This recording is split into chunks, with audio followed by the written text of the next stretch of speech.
Nossa Caixa, mais que um banco, o nosso banco.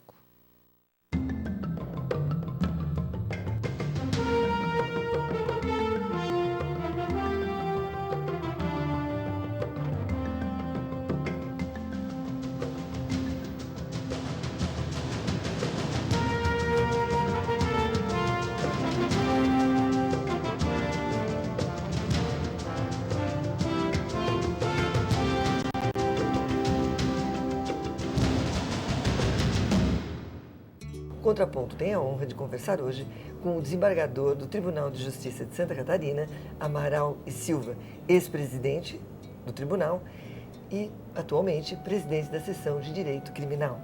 Desembargador, o que faz o diretor de Relações Institucionais da Andes? Nós estamos vivendo um momento importantíssimo no judiciário de aproximação do judiciário com as instituições, com as pessoas, com o povo. E a nossa diretoria, ela se preocupa notadamente de se relacionar com não só os integrantes do Poder Judiciário, nos diversos órgãos do sistema de justiça, mas com os professores das universidades, que são formadores de opinião a respeito das verdadeiras funções do Poder Judiciário, do seu interesse com a cultura, com a educação, de se relacionar com os médicos, com os psicólogos, enfim, com toda a sociedade e também de se relacionar com os outros segmentos do sistema de justiça a partir dos interesses institucionais dos desembargadores que integram os órgãos de segunda instância dos tribunais do país. Ou seja, abrir o tribunal. Abrir o tribunal e aproximar os tribunais e desembargadores da população e das demais instituições. Muito bem. Vamos começar, então, mostrando ao telespectador, desenhar um pouquinho esse corpo judicial catarinense. Quantas comarcas, quando o senhor foi presidente lá, o senhor criou? Não, o tribunal, eu apenas era o presidente. O tribunal e a Assembleia Legislativa criaram 14 comarcas que nós instalamos no interior. Com uma característica na nossa gestão, nos preocupamos acentuadamente com o problema do planejamento. Sim. Cada comarca que era instalada, no dia da instalação, ela já começava a funcionar completamente, porque já estavam ali os processos, o juiz já estava designado, os servidores já estavam treinados e naquele dia se abria as portas do fórum para atendimento da população. Havia um super planejamento. O planejamento estratégico ele foi instituído de maneira sistemática na nossa gestão. E eu gosto sempre de registrar que tudo que foi feito em matéria de planejamento, ou que foi criado, não se deve a mim absolutamente, se deve aos assessores que me deram condições de assim proceder. Também ao senhor, né, desembargador? Não, se deve aos jovens, porque acho que nós, as pessoas mais idosas, aqueles mais experientes e mais vividos, têm o dever moral de abrir espaços, estabelecer pontes, abrir horizontes para os novos, para os mais jovens juízes. Estes sim que me assessoraram e me ajudaram a criar um novo tempo em matéria de planejamento no Tribunal de Justiça. E aqui eu destacaria o nome de dois grandes juízes, Romano Ezevarra e Odson Cardoso, de Santa Catarina. Muito juízes de primeiro grau, grandes juízes. Muito bem. Agora, conte para nós, como é composto o TJ? Quantos desembargadores, quantas câmaras? Nós temos 50 desembargadores em Santa Catarina, nós temos seção civil e seção criminal. O senhor preside a seção criminal? Presido a seção criminal, que é composta das câmaras criminais, e a seção civil, que é composta das câmaras cíveis, que são especializadas. Nós temos câmara civil, temos câmara de direito público, temos câmaras de direito comercial e Santa Catarina agora tem recentemente a primazia, penso eu, de ter sido o primeiro estado que instalou uma Câmara Regional. Isso se deve à administração e ao tribunal, à administração do desembargador Francisco Oliveira, que é o último presidente, e a todos os desembargadores do nosso tribunal. E eu penso, embora haja divergência a respeito disso, foi um grande avanço. Agora, cá entre nós, faltam juízes em Santa Catarina? Faltam juízes em todo o país. Nós, lamentavelmente, para uma grande litigiosidade que existe no Brasil, e hoje até ouvia isso, de que existem muitos processos, milhares de processos, mas poucas partes. E as partes geralmente são as mesmas. Aqui, a maior litigiosidade é do Estado. A União, os estados e os municípios são as partes mais frequentes do processo, né? E os nossos jurisdicionados encontram dificuldades, principalmente quando litigam contra o Estado, que é lamentável. Que é lamentável. Desembargador, o senhor sabe nos dizer, no último concurso em Santa Catarina para a magistratura, como foi o concurso? Nós nunca conseguimos preencher as nossas vagas. No último concurso tivemos uma margem muito pequena de aprovados. Eu não me recordo exatamente quantos foram, mas para 50 e tantas vagas nós tivemos 15 ou... É muito pouco, muito né, pouco. desembargador? Tem concurso que passam 5. Eu, quando fiz concurso para a magistratura, né, nós passamos em 5 candidatos e havia naquela época, isso há mais de 30, 40 anos, né, havia 30 e poucas vagas. Opa! Né, porque eu penso que assim deva ser. Mas o senhor sabe O tribunal dizer... deve ser exigente mesmo, não só na avaliação da ética, da moral daqueles que concorrem, mas do conhecimento jurídico, porque a grande responsabilidade dessa prestação desse serviço público, que nós somos servidores públicos, né, para que o povo seja bem atendido. Mas o senhor acha que realmente o fator é a exigência da prova, o fator maior seria isso, ou a qualidade do ensino também deixa a desejar? A qualidade do ensino é que é muito precária. As nossas faculdades ainda, elas têm um sistema de ensino onde as aulas são expositivas, com muito pouca prática, não se adota aqui o sistema de casos. Então, eu penso que talvez isso é que tenha provocado esse problema que todos nós enfrentamos do despreparo dos candidatos. No seu estado, o direito ambiental é muito estudado e muito desenvolvido. Alguma razão especial para isso? Eu penso que a educação do nosso povo. Santa Catarina é um estado, modéstia à parte, desenvolvido, onde a educação, notadamente a educação primária, penso eu, tenha sido a responsável por esse avanço no campo do direito ambiental. As pequenas cidades de Santa Catarina, inclusive, todas elas têm sua pracinha, são arborizadas, as ruas são limpas, né? Há muito até se diz, há muito da Europa em Santa Catarina. Mas isso pela educação do nosso povo, que penso que a política pública mais importante é a política da educação. E se nós quisermos um país verdadeiramente desenvolvido, nós temos de pensar na educação fundamental, na educação primária, educação para valores, educar a nossa juventude para esses valores da educação, que são próprios, né? Da moral. Isso é básico. Se nós fizermos isso, nós vamos desenvolver o país. E o senhor reconhece que em Santa Catarina o governo dá prioridade à educação? Sem dúvida. Santa Catarina, nós temos municípios, por exemplo, o município de Joinville, o município de Blumenau e tantos outros, e o próprio estado de Santa Catarina tem um sistema educacional que a gente, claro, não pode dizer que é o ideal, sim, mas que dentro do contexto do país é dos melhores. Desembargadora Amaral e Silva, 2 decisões judiciais obrigaram prefeituras catarinenses a providenciar creche e pré-escola para menores de 5 anos. E aí, isso é ativismo judicial ou judicialização da política? Não, isso nada tem com... Nós estamos vivendo um momento difícil realmente de judicialização da política. Confesso que eu teria medo de ser prefeito, devido à circunstância de que os prefeitos se expõem muito. Na verdade, justamente porque ficam sujeitos a até politicagem de se usar o sistema de justiça. Mas nos casos de Santa Catarina, em alguns casos, houve o viés, o equívoco de se multar a prefeitura, ou o prefeito, ou o responsável, né, num processo que não comportava esse tipo de resposta. Mas o que foi feito, não devia falar sobre o caso concreto, nem estou falando, o que foi julgado foi isso, é que nesses casos a medida não seria aplicável, mas o direito, isso sim, existe, e pode ser obtido e deve ser obtido através do sistema de justiça. Mas determinar que uma escola que já tem um número de vagas exaurido, ela consiga colocar alguém onde não cabe, isso me parece também que há que se ter um determinado cuidado.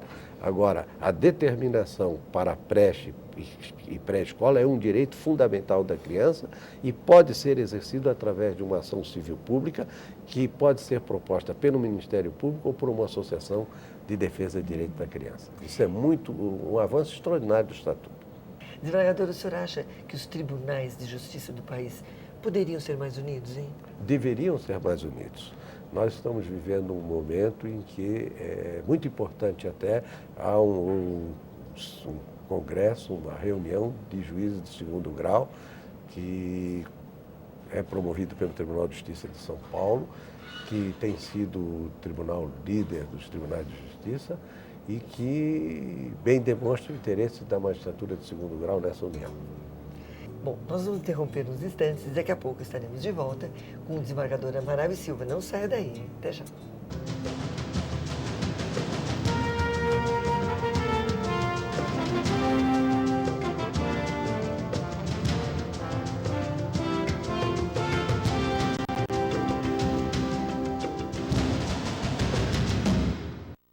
Nossa Caixa, mais que um banco, o nosso banco.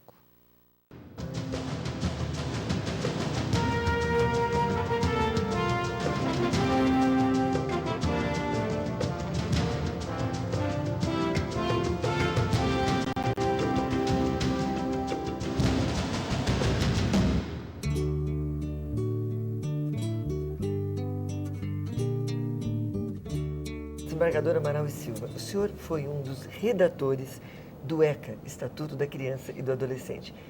O senhor diria que o ECA é fruto da análise apenas de juristas? Não, absolutamente. A característica principal do Estatuto é que os seus autores, por isso que digo que fui um dos redatores, foram os médicos na parte dos direitos da saúde, foram os pedagogos na parte do direito à educação, foram os assistentes sociais da parte das medidas de proteção. Enfim, o Estatuto da Criança e do Adolescente, ele resultou de uma campanha nacional e penso que foi uma das leis que tiveram essa característica de coparticipação muito ativa da sociedade civil. E ela, então, por isso, é uma das leis que se pode dizer que tem legitimidade e aceitação. O que acontece com o Estatuto é um desconhecimento da parte do Estatuto que trata dos atos infracionais, ou seja, da delinquência juvenil. Esse equívoco, esse viés de dizer que o Estatuto é uma lei tutelar que protege os delinquentes juvenis, não é verdade. O Estatuto é uma lei penal juvenil mais severa, inclusive, do que a lei penal juvenil da Alemanha, ou mais severa, inclusive, do que a lei penal juvenil da Espanha. E aqui, quando se fala em reduzir a idade da responsabilidade penal, né, e vejam que eu não falei, imputabilidade penal, se invoca, né, que na Alemanha a responsabilidade penal começa aos 14 anos. A responsabilidade penal começa aos 14 anos e a responsabilidade penal juvenil. A responsabilidade penal na Alemanha é aos 18 anos. Né? Então, há do Estatuto da Criança e do Adolescente penas mais graves do que no Código Penal. No Código Penal nós temos a limitação de fim de semana, é pena criminal. Sim. No Estatuto, lamentavelmente, não temos uma pena assim, mas nós temos a internação, que é um eufemismo, que é a privação de liberdade, por 3 anos. Então, muitos acham que esses 3 anos é um prazo pequeno. Acontece que um homicida, hoje, se for um homicídio simples, claro, ele pega uma pena de 6 anos. Cumprindo um sexto, ele vai para o regime aberto, então, o semi-aberto. Vejam que no Estatuto da Criança e do Adolescente existe a semi-liberdade. Então, o que precisa é saber que os nossos adolescentes, os nossos jovens, eles não são anjos nem são demônios. Sim. Eles são adolescentes. São pessoas, são seres humanos. Como tal, cometem crimes e precisam ser responsabilizados. Nós temos que educar a nossa juventude para os seus direitos de cidadania. E para terem direitos é preciso que tenham responsabilidades. Sim. E como é que nós educamos os nossos filhos? Através de castigos e recompensas. E não se quer dizer que quando um adolescente é preso, se diz que ele é internado. Seria muito mais próprio dizer que ele é preso mesmo, porque ele é preso. E deve ser preso, sim. É claro que tem que ser tratado com humanidade, com respeito, Sim, com porque é um ser dignidade. humano, né? Não, e também pela condição peculiar de pessoa em desenvolvimento. E há outros métodos de reeducação, de ressocialização, que não implicam na prisão. E o Estatuto tem todas essas alternativas. E tem dado certo, né? E tem, graças a Deus, dado certo onde ele é aplicado corretamente. Aliás, desembargador, o senhor recebeu o Prêmio Nacional de Direitos Humanos no governo Fernando Henrique. Que prêmio foi esse? Esse foi um prêmio que eu também compartilhei com o Betinho e com outros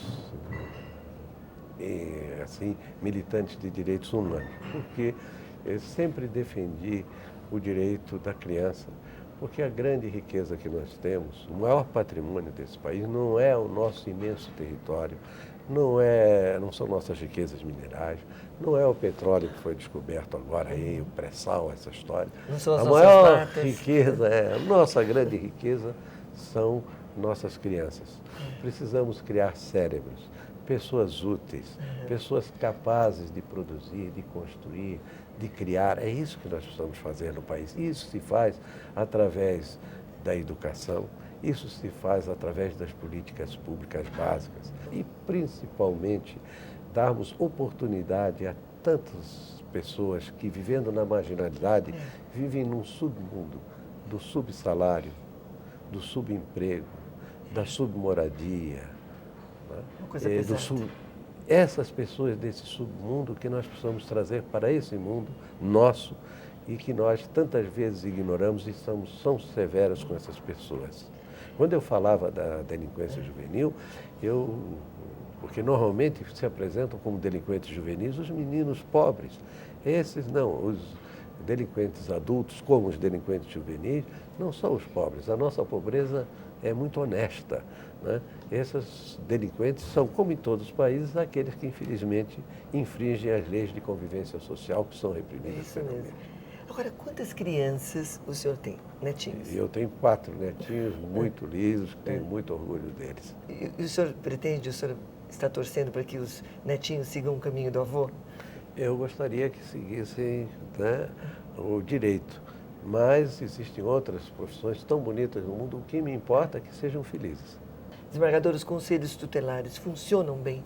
Em alguns lugares funcionam muito bem, em outros não. Mas é como todas as instituições têm os seus problemas. Né? Eu havia sugerido na elaboração do Estatuto, fiquei vencido, até, desculpe, não devia falar nisso, mas eu gostaria que fossem conselhos tutelares educacionais. Sim. A ideia que eu havia sugerido à comissão é que esses conselhos funcionassem nas escolas e seriam quem tivesse uma criança em situação difícil, né, tivesse fora da escola, ou tivesse qualquer problema, levaria essa criança à primeira escola. Os orientadores, outro enfoque. Os orientadores educacionais dessa escola procurariam a família e trabalhariam com a família através da assistência educativa à família. Não é possível se pensar em qualquer medida dirigida à criança. A medida sempre tem que ser dirigida à família. Desembargadora, nós estamos aqui conversando e eu fiquei pensando em Santa Catarina, não é mesmo? O senhor já reparou que os nomes das ruas e avenidas brasileiras, geralmente, ou na sua grande maioria, levam o nome de santos e não de santas? Que machismo religioso será esse, hein, desembargador? Não é, eu não vejo machismo religioso. Isso é próprio da religiosidade do nosso povo. Por exemplo, Santo Antônio, que é o santo casamenteiro, então aí já se vê que não há que é o seu nome, Antônio. Né? Que é o meu nome, chamava-se Fernando. Eu tenho os 2 nomes, Antônio e Fernando, o senhor leva o nome, porque o nome primeiro de Santo Antônio antes de ser santo.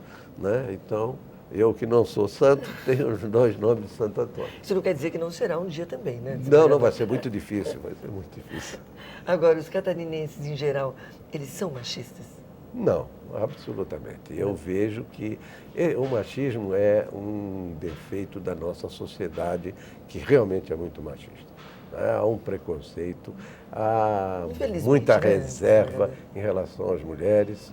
E eu não vejo que haja, sempre disse isso, e os que me acompanham às sessões do tribunal, me preocupa, eu atuo na área penal, o envolvimento da mulher com os traficantes. O marido é traficante, o companheiro é traficante, o namorado é traficante, e muitas vezes complicado. elas, né, por uma atitude assim neutra, por não se envolverem, acabam sendo até envolvidas e muitas vezes condenadas sem culpa por estarem, né, junto a um traficante. Mas é um preconceito que se tem em relação à mulher, e eu sempre cuido muito disso, porque nenhuma mulher tem o dever moral de denunciar o marido ou o companheiro, né?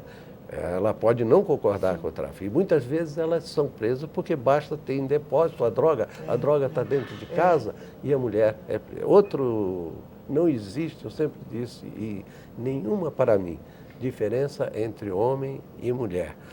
São as mulheres muito mais sensíveis, né? Mas isso não quer dizer que haja diferença. Em direitos e deveres são exatamente iguais, mas nós temos uma preferência muito grande, sempre devemos ter, pela mulher, porque a mulher é mãe, e a mãe é uma criatura única no mundo. E agora eu lembro da minha querida e falecida mãe, e quem não se lembra da sua mãe, não é verdade? Devo a ela tudo, e ao meu pai. A sua mãe, ela Era era professora, professora? professora. Professora. Numa A época grande que era profissão, difícil ser professora. não, e vou dizer, a grande profissão, a mais importante profissão não é a da magistratura, Não é à toa que o o senhor tem magistério, essa... é o professor. Não é à toa que o senhor tem essa veia educacional, né? Vem daí, então. Está Gosto explicado, hein, muito desembargador? disso. Agora, o senhor falou do Antônio Fernando dos Santos, mas não falou de Santa Catarina. Ah, não falei em Santa Catarina, mas Santa Catarina de Alexandria, a nossa padroeira do Estado, e isso evidencia o caráter religioso do nosso Estado e mesmo, você pode ver que na história nossa, os nomes dos santos sempre prevaleceram em que se queria marcar um determinado fato com a denominação de um santo, o santo do dia era usado. Mas Santa Catarina é um estado aberto, é um estado que gosta de receber, é um estado que tem características especiais, é um estado de vocação turística e é um estado de muito progresso e muito desenvolvimento, que é um povo muito bom. Sou suspeito, mas é verdade. Diga uma razão que justificou a sua alegria, entre aspas, ao deixar a presidência do Tribunal de Justiça catarinense? De ter tido o apoio de tantos colegas, dos meus colegas desembargadores, dos juízes de primeiro grau, de ter podido, né, deixar o tribunal semeando amizades. Isso sim, foi a grande alegria do dia que eu passei a presidência. E para transmiti-la para um grande amigo meu, né, o desembargador, hoje ministro, Jorge Mussi. Jorge Mussi, pois bem. Agora, diga uma que fez com que o senhor se afastasse dele, com o coração realmente partido. Do tribunal? Da presidência? Da presidência. Do tribunal não, porque eu continuo. Da presidência. Presidência, os meus assessores, aqueles que trabalhavam comigo.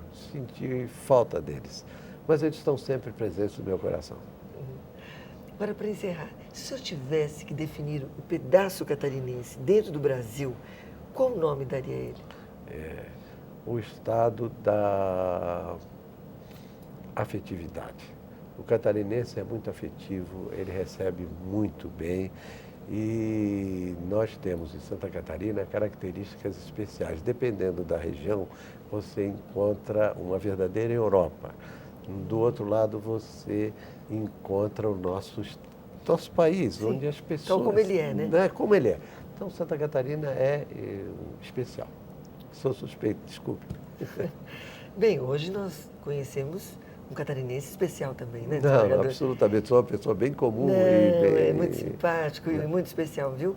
Nós gostamos muito de tê-lo aqui no programa e eu, particularmente, lhe desejo aí muito sucesso. Eu que agradeço. E o orgulho de estar nesse grande estado de São Paulo, nesse Tribunal de Justiça que tem sido o guardião de tudo aquilo que existe de melhor na magistratura catarinense. e da magistratura brasileira. O Tribunal de São Paulo é o nosso líder, vamos dizer assim, e sempre será, porque São Paulo é o grande estado do país. Ontem um menino que brincava me falou, hoje é semente do amanhã, para não ter medo que esse tempo vai passar. Não se desespere, nem pare de sonhar. Foi bom, não foi? Semana que vem, espero você. Até lá.